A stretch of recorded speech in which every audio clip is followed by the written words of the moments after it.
Do any of these three sandwiches have the credibility to carry the banner of the Music City? Find out today on our Nashville Chicken Showdown. Hello, food freaks, and welcome to That's Rank. Nashville chicken sandwiches. When the heck did this become the hot new trend in food? Well, to find out about its roots, you actually have to go all the way back to 1930 at Prince's Hot Chicken Shack in Nashville, Tennessee. You see, Thornton Prince III was the owner of the shack and a bit of a womanizer. He was forever running around, and then one night when he was out with other women, he returns home to find that his girlfriend had made him a fried chicken breakfast. However, what he didn't know is that she had added a lot of extra cayenne pepper as revenge for his floundering. Well, it turns out that Thornton liked it so much that he wound up altering the recipe to his own specifications and then started serving it up at the restaurant. So 1930, why are we only hearing about this now? Well, the popularity remained fairly regional until it started popping up on food travel shows on TV and slowly migrated north until KFC launched its Nashville hot chicken sandwich back in 2016 that was largely accepted as the most successful product testing in its company's history. And once something gets hot, you can bet that the copycat gang is going to be rushing out to get their hands on it. So here's how things are going to work today. I've got 3 Nashville hot chicken sandwiches from fast food places that I was able to find here in Ottawa, and they're going to duke it out. And then I'm going to grade each sandwich on a scale of 3 different things: looks, taste, and authenticity to the Nashville name. While ideally, I'd like it to taste good, in order to carry the Nashville name really proudly, I expect it to stay true to its oily, peppery origins from where it originally came from. Are any of these strong enough to be true Nashville eats, or are we staring down nothing but a murder on Music Row? Okay, first up today, we've got the A&W Nashville Hot Chicken Sandwich. This is actually a super recent release. I think it came out a week or 2 ago, and it's a redo of the Nashville hot chicken sandwich that totally flopped last year. I didn't have my channel when the Nashville sandwich was a go last year, but I wouldn't have reviewed it anyway because the sauce was literally just a spicy mayo on a chicken sandwich. First of all, there's nothing authentic about that presentation, and secondly, if you come at me with mayo, I'm gonna... Now, unfortunately, this is Canada, so all of today's sandwiches actually initially came with either mayo or ranch, but I asked them not to do me like that. The good news is that A&W did tweak their recipe, so we're looking at a sauce instead of relying on the mayo. So we've got hot sauce, chicken, and pickles, just the way that Mother Nature intended it. And let's take off the lid to see what we're dealing with. And A&W, what the f is that? Okay, guys, you must seriously be joking if you think that this is an acceptable amount of sauce to put on a chicken sandwich. Look, it barely stained the bottom, and there's nothing on the bottom here. It's a completely bare bottom. Pickles, but no sauce. Let's pop up their advertisement right here. Let's put it right here. Put it right here. Compare the two. Theirs over here is nice, shiny, and glossy. Mine is barely brushed. Not good, y'all. I am not happy. Here's a cross-section for all you cross-section lovers that I know are out there in YouTube land. It's actually pretty good looking chicken here. It's moist, it's cooked through, and it's that second part that's truly the most important. You don't want raw chicken, trust me. I'm a food expert. If anybody ever offers you chicken sashimi, you just walk away. Okay, sidebar for a sec. True story. When I lived in Manila, I was transported to and from work in a van every single day, and part of the trip involved going through a side street through a really small neighborhood. And every single morning they'd have vendors out. It's like 95 degrees, the sun's beating down, and raw chicken just laid out there for sale for the locals to buy. They did have these little fans, like right over top of the chicken, and I'm not joking, they were spinning about this fast.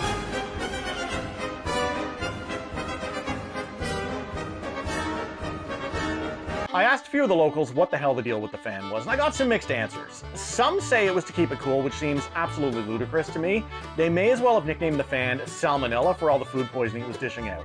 However, one person told me it was to keep the flies off, which I didn't see as particularly effective either, but it seemed a lot smarter than the first theory. I tried to get out of the van several times to investigate, but my driver insisted it wasn't safe for me to get out in that particular area. And I assume he wasn't talking about the people, but probably the chicken. That stuff was dressed to kill. And speaking of stuff that's dressed to kill, let's see if this sandwich brings the heat to the meat.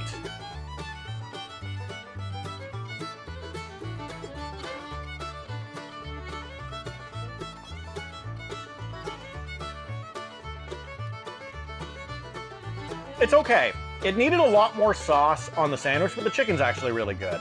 And I don't know why I sound surprised to say that. A&W is usually good, but maybe I'm just naturally pessimistic about everything that I try on this channel. Anyway, let's go through this. First, from a presentation standpoint, you've got a nice big piece of chicken here, so it's a good size. The value's there. The sauce, on the other hand, is upsetting, and I'm really peeved about that.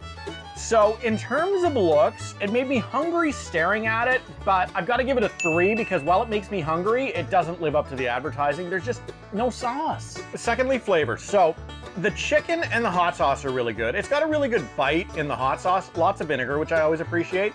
And it's just a little bit sticky as well, so it holds really well to the breading on the chicken sandwich. The pickles are bread and butter, however, which is a huge miss. Bread and butter pickles belong on the side of a grilled cheese sandwich made with Kraft singles and literally nowhere else on the planet. This needs to be dill if it's on a chicken sandwich. But all told, if I got more sauce, I'd probably order this again, so I'm gonna give this an 8 out of 10 on the fast food scale of flavor. And then finally, we've got authenticity, and yeah, it's not even close. The Nashville name has become so stupidly gimmicky, it's starting to drive me a little bit nuts. It's like the use of the word buffalo. Nobody knows what it means anymore. Nashville is the hottest seller in the entire world, so they go ahead and just slap it on everything. It's like the crusty brand seal of approval. True Nashville hot needs the cayenne blazing, the oil dripping off the sandwich. They could have called this a buffalo chicken sandwich, to be completely honest with you, and it would have been every bit as accurate. So this is a 2 out of 10. They got some nice spice on there, but proportionally it's all wrong. So altogether, I think that's a 13 out of 30, but it does currently sit in first place. Up second, we got Mary Brown's, and they're the ones that I consider the wild card of today's competition right here, because they're actually an Eastern Canada institution. And actually, just the name Nashville Chicken recently kicked up a bit of a rant from my friend John over on the Milkman Show on Blast the Radio, where you can catch me every single weekday morning talking about food. So John was pretty offended by the fact that Mary Brown's, which is a proudly Canadian company, screams Canada from every single pore, felt the need to use the name Nashville on their chicken. Now, of course, the biggest problem is the Canadians don't find Canada very sexy, and Mary still needs to sell her chicken, but I do tend to agree it's unfortunate we can't call it like the Halifax Heat and expect the same success on the sale of the chicken. Still, it is something to consider for future test runs, but honestly, if it hits all the Nashville notes, I'm prepared to forgive the entire thing. Like their predecessor, I told them to hold the mayo on this sandwich. Now, it turned out that the mayo was actually ranch dressing, but I told them to hold that as well. And they did, because they're Canadian and politeness runs in our pores. And gravy. Lots and lots of gravy. Now, in terms of looks, the chicken looks an awful lot like the A&W sandwich, but they got the sauce right on this one as far as I can tell. You got your sauce, you got your chicken, you got your pickles. This is gearing up to be a tight competition today.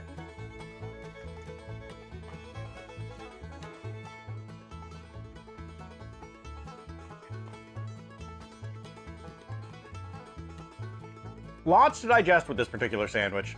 Literally, I'm just dripping greasy sauce-covered chicken down in my stomach. My stomach's like, dude, there's no gallbladder down here. Like, shut up, I know what I'm doing. Visually, this is right on par with the A&W sandwich with the exception of the fact that they put a lot of sauce on there. That makes me want it an awful lot more. Nice big piece of chicken though, so I'm gonna rate this a 7. Flavor, I actually liked it better than the A&W as well. Mary Brown's used a honey hot sauce on this one. I hold pretty strong opinions about honey garlic as a wing topping, but honey is good when mixed with a little bit of heat, and it's well balanced with the sugar and the hot sauce. And most importantly, they smartly use some dill pickles in this. So I'm taking this up to a 9 because this is honestly nearly a perfect chicken sandwich. However, in terms of authenticity, this is a 1, and that might be generous with the 1. This bears absolutely no resemblance whatsoever to the idea of a Nashville hot chicken sandwich at all. The honey completely takes away from the entire thing. First of all, it thickened the sauce up a little bit. So Nashville sauce is really thin and greasy, and the spice coats the chicken almost like a paste because it's got such a high ratio of paprika and cayenne to sauce. Secondly though, honey, to sweeten it up, like forget it. So it's not even close. Still, the flavor and the presentation give this a score of 17, so I'm putting this into first place. And you know what? Maybe the Halifax Heat is the sandwich we've been looking at all along. Burger King. I've been saving this one for last because I literally don't know what to think about this. On one hand, this thing has been damned with praise for the last year by a local food critic slash YouTube train wreck named Foodie Beauty, and she's positively obsessed with the Nashies from Burger King. However, she's also obsessed with living in trash and trying to win the heart of an abusive criminal, so I'm not sure that she's exactly a source on good taste. But still, it's a little bit intriguing because for all the shade I throw at Burger King, they've actually seemingly put some effort into the quality of their food over the last couple of years. And it's enough to be a little bit concerned, to be honest. Burger King's been trash for so long, it's hard for me to do the math on them serving edible fast food. Like, my brain has to relearn this whole new world that we're living in. Anyway, like all the others, this did initially have mayonnaise on it, but I told them to scrap that. Lots of nice red sauce on this one. Oh, and they absolutely put the right amount on the bottom as well. Good. Now, to me, this looks considerably different than the other two sandwiches that we've eaten. First of all, the chicken is thinner, but at least it's not as bad as the old spongy processed Burger King chicken, I don't think. Like, this feels like actual chicken breast in the middle. The sauce is actually a little bit more cayenne looking than the other two. It's a lot less glossy and more saucy.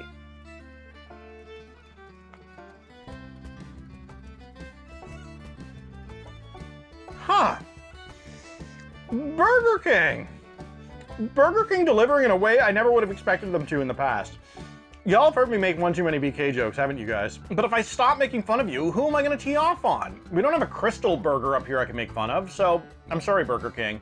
Maybe Tim Hortons someday will roll out with a burger, and I'll let y'all off the hook, but for now, I gotta keep making fun of you. Now, visually, I don't think this excites me as much as the other ones did, so I'm gonna drop the score on this one down to a 5. I'm still scoring it higher than the A&W because of the lack of sauce on it, but if this was sauced, this would probably get a 7, the same as the Mary Brown's one. Now, the reason I'm giving this a 5, if you line these up in front of me, I would gravitate to these two first. The sauce is brighter, it's stickier, it's more vibrant, you know, it's darker in color on this, but this feels like a 5 in terms of looks. Flavor-wise, it's delivering nicely. I prefer the Mary Brown's one just a little bit, but I think this is almost equal with A&W because the sauce is so tasty in a very, very different way from the other ones.